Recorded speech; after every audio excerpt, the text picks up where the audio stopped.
I'm Haley Perot, and this is Northwest News Week. Great news for employees of the Atikokan generating station, as a new contract has been secured with the province.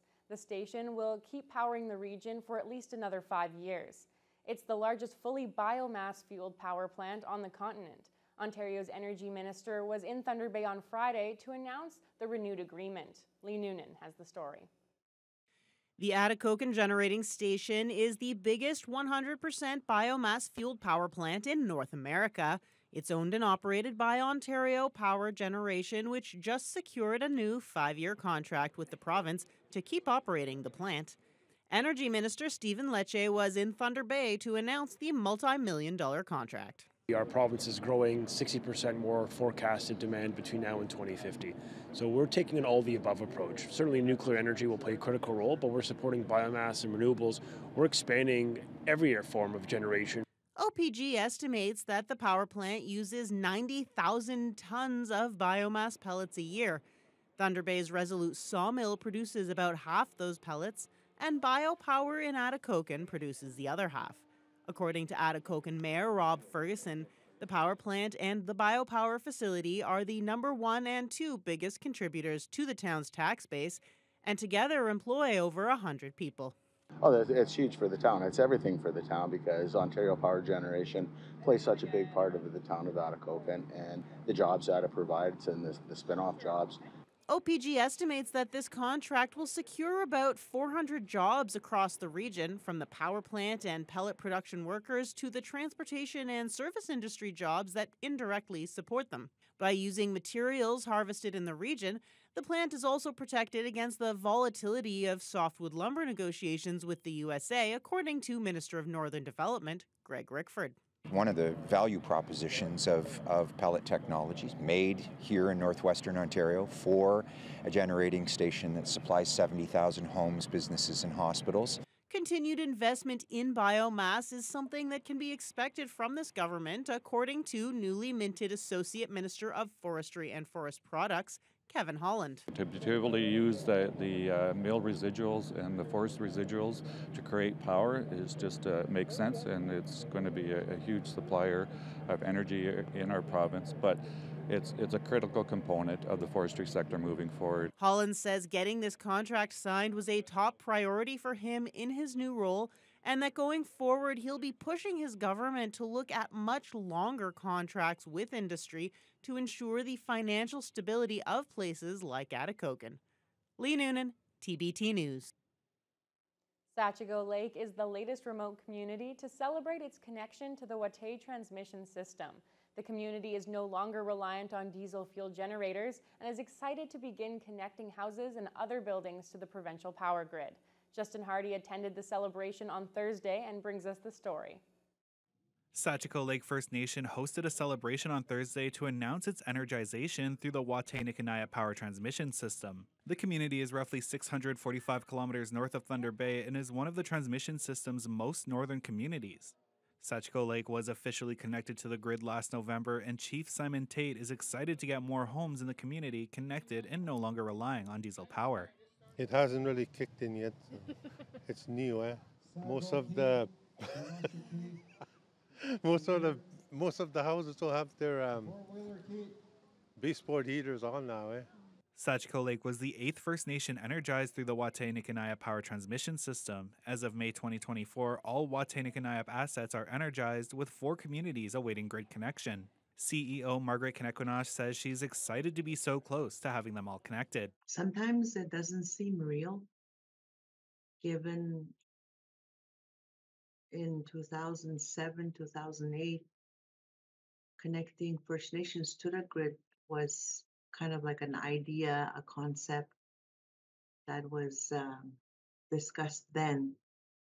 And then watching this project over the years and actually connecting the communities. Ontario Minister of Energy and Electrification Stephen Lecce attended the celebration. He says it's great to get another community connected to clean energy and no longer reliant on fossil fuels. Propane or sometimes oil or sometimes diesel particularly diesel in this community, and I know it is better for everyone, better for our environment, better for our economy, better for the health of our community that we electrify the grid. So I'm proud of this investment. I want to continue to invest in the north to deliver clean power, affordable power to First Nation communities and northern communities right across Ontario. The $1.9 billion Wataynikaneyap power transmission line will ultimately connect 17 First Nations to the power grid. The next community to celebrate its connection will be Deer Lake on Monday.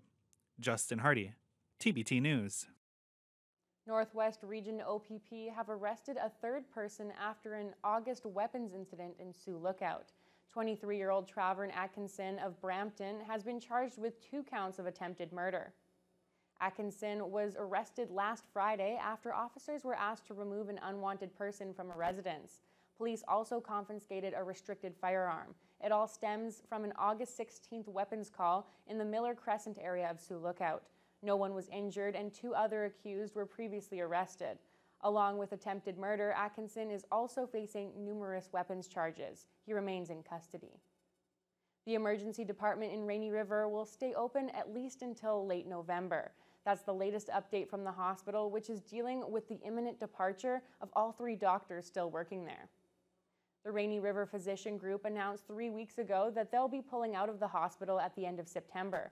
Riverside Healthcare, which operates the Rainy River Health Center, says they've contracted enough physicians to keep the hospital running until November 22nd, and they're now working to schedule locum doctors for the remainder of 2024.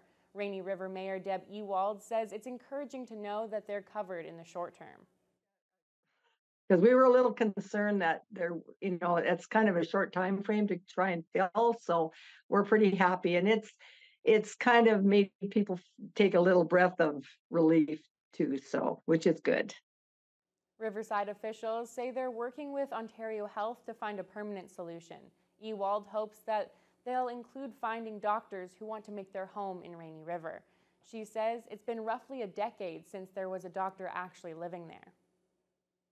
One of Canada's largest mining and resource conferences was held in Thunder Bay this week. CENCAN, the Central Canada Resources Exposition, took over the Fort William Gardens and Curling Club for 2 days, with hundreds of exhibitors, job booths, and a drilling competition. Lee Noonan reports. There was a line stretching out the doors to get into the CENCAN Expo at the Fort William Gardens and Curling Club. Ontario Minister of Mines George Peary made the drive up from Timmins to kick things off with his comments on the city of Thunder Bay. Their population is increasing. It was declining like the population all across the north was. Those days are over. Those days are over. And it's because of people like Glenn that organizes these events, that pulls the people together and says, this is the opportunities that we have in northwestern Ontario. He was joined by newly appointed Associate Minister of Forestry, Kevin Holland. It highlighted to me the synergies that exist between mining and forestry and how we have to be moving those 2 industries forward together and how they can help support each other and making sure that we're taking full advantage of the natural resources that we have.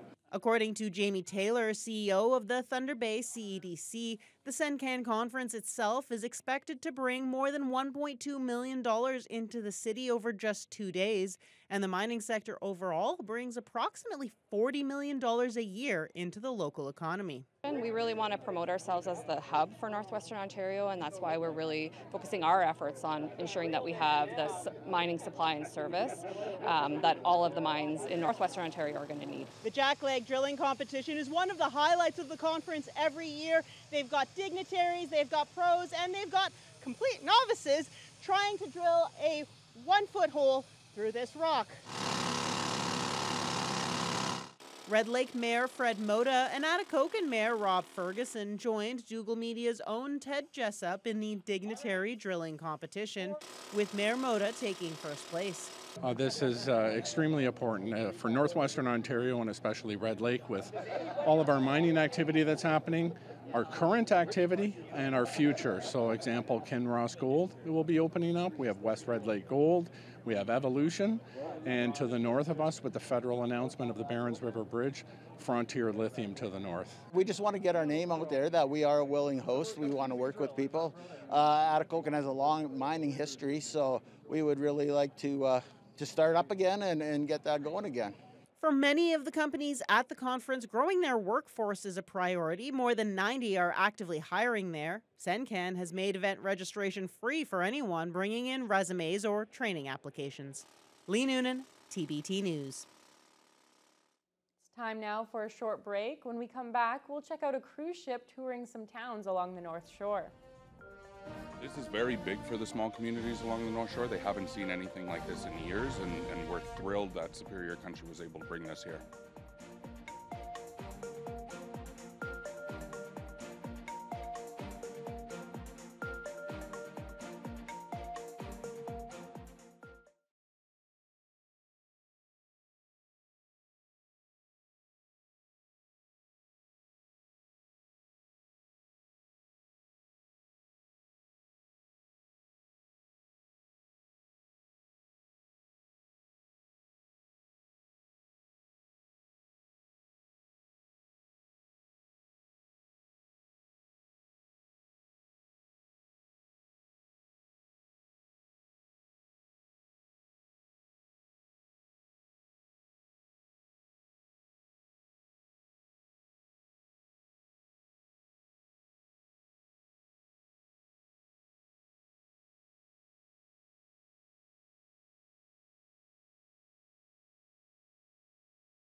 Thunder Bay isn't the only community in the region to see benefits from cruise ships around Lake Superior. A French cruise ship made a number of stops in smaller communities along the North Shore this week. Justin Hardy met with the cruise ship Le Champlain in Red Rock on Tuesday morning and has the story. The town of Red Rock received some visitors Tuesday morning as the Ponant Le Champlain cruise ship made a stop as part of its Lake Superior tour.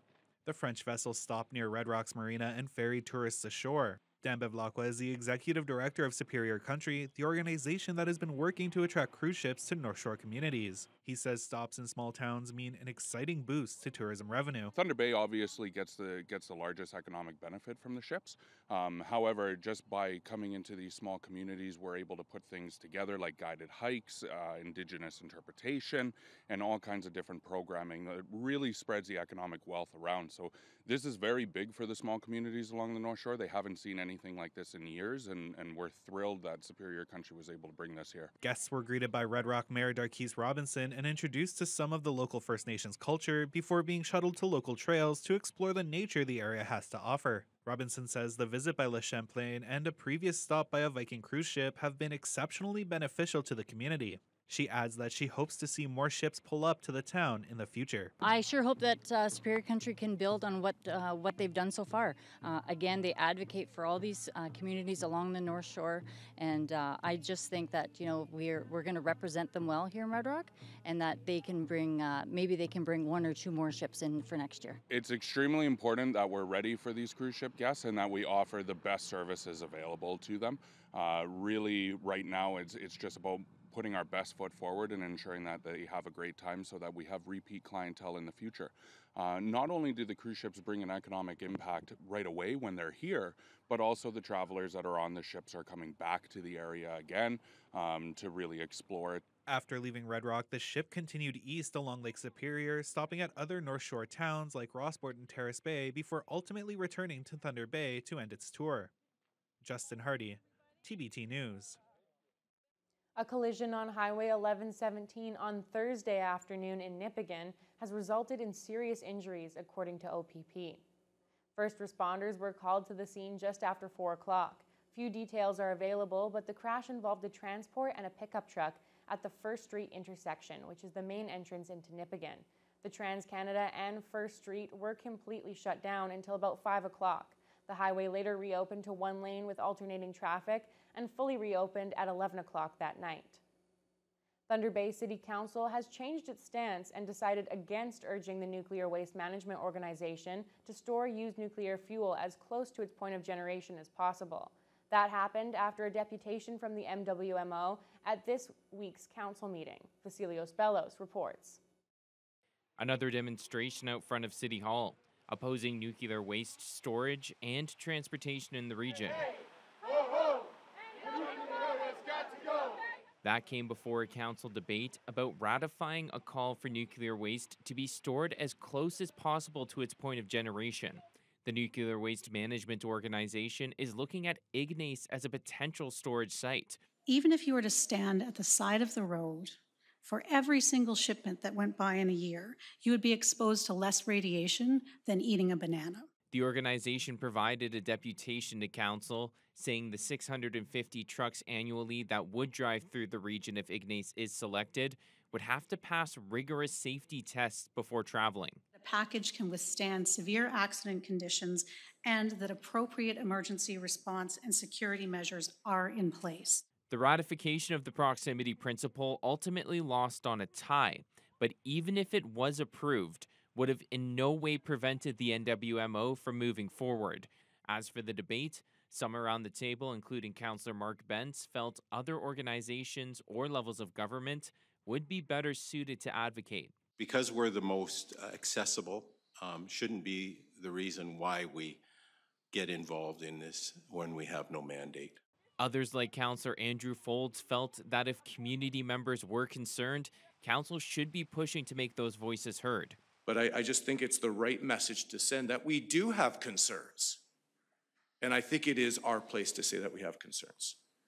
The other potential disposal site being considered is South Bruce in southern Ontario, meaning that waste will be transported through the region from the west, even if Ignace isn't selected. If there is an accident, yes, it's scary. Councillor Rajni Agrawal made that point and felt opposing the transportation would send a negative message to industry. Because the word would get out saying, you know what, Thunder Bay will put up your roadblock, close the doors before you're even in the door.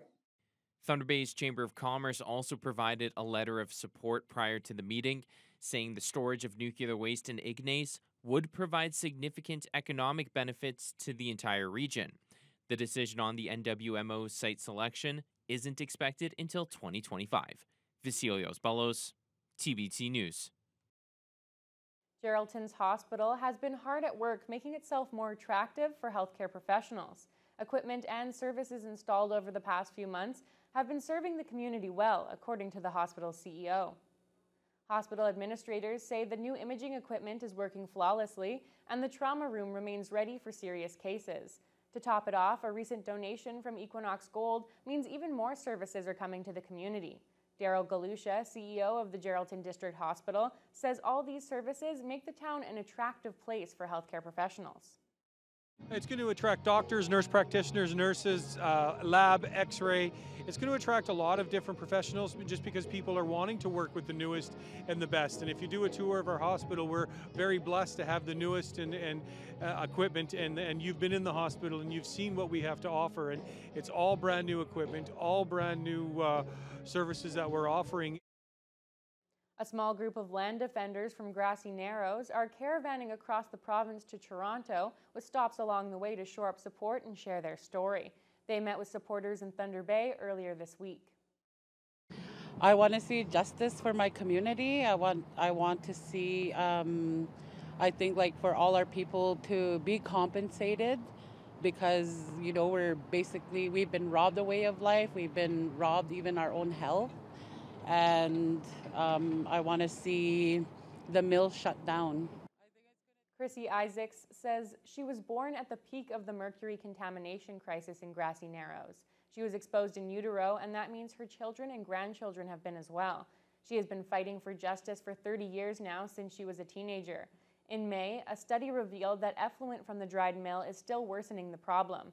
As far as Isaacs knows, nothing has been done in the months since the report came out, but she hasn't lost hope. There is going to be something done, you know, and because it's my children's life at stake and it's my grandchildren's life at stake, so we're going to shut it down. The caravanners will be joined in Toronto by another 50 Grassy Narrows citizens on September 17th. They're expecting hundreds of local activists to join them for a march to Queen's Park to demand the closure of the Dryden Mill. It's time now for another short break. We'll have the latest on Atikokan's Alex Samson and his pursuit of the title on America's Got Talent right after this. I don't know, baby, how something so wonderful, something so delicate, don't know.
This week was another chance to see the talents of Atikokan's Alex Samson on the popular TV show America's Got Talent. The young singer-songwriter entered the semifinal round of the competition with his latest song, Wallflower. Jonathan Wilson has more.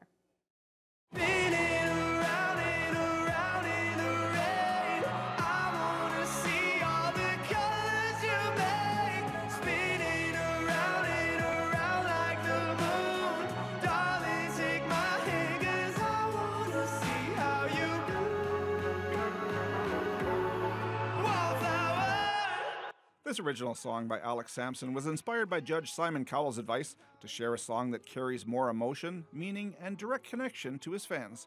The audience responded with enthusiastic cheers and lit up the performance with the glow of their phone lights swaying to the beat. The judges were all very supportive this time around, with Howie Mandel even giving a standing ovation. Howie, a standing ovation. Oh, I still predict that he's going to go all the way. I think he's going to be the biggest star of the season. These are all original songs. I feel like I'm at his album listening party. That song's going to be on the charts tomorrow. You mark my word. Just 6 acts would receive enough votes to move on to the finals, and unfortunately, the results showed just how tough America's largest talent show can be. America has voted. The act taking the next spot in the finals is